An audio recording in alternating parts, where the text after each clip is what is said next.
احمدشاه په دورانو کې یو کس و سوده د خپلې کونډې مور د زړه جرس و او په یو فکر باندې ودرېدلو کلک شو بیا د وخت په تېرېدو باندې ملک شو حق ویل حق اخیستلو باندې سر و خلک وایي هو باهو 15 عمر و مشهور شو له چترال او تر بولانه له هرات او تر هلمند او بلخ بغلانه امپراتوره په اسیا کې د ډهلي تر اصفهانه عباسینه تر اومو او تر واخانه پوهنمله پوهندویه پوهیاليه ننګیاليه توریاليه ګټیاليه سل رحمته دې په پلار او په ادیشه ازادي دې د سپېڅلي مور شو دیشه عمار صاحب وایي سل رحمته دې په پلار او په ادیشه ازادي دې د سپېڅلي مور شو دیشه مؤسس د لوی افغان وې ته تورزنه له خاطره خالي نه د سرخیندنه که ویرېږې نو په کور کښېنه دننه کې یو کس و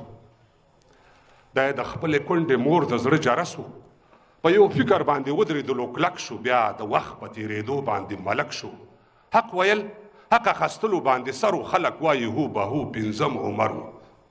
مشهور شو له چتراله تر بولانه له هراته تر هلمند او بلخ بغلانه امپراتور شو له ډیلي تر اصفهانه عباسینه تر امو او تر واخانه پوهنمله پوهندویه پوهیاليه ننګیاليه او توریاليه ګټیاليه سل رحمته دې په پلار او په ادیشه ازادي دې د سپېڅلې مور شو دیشه مؤسس د لوی افغان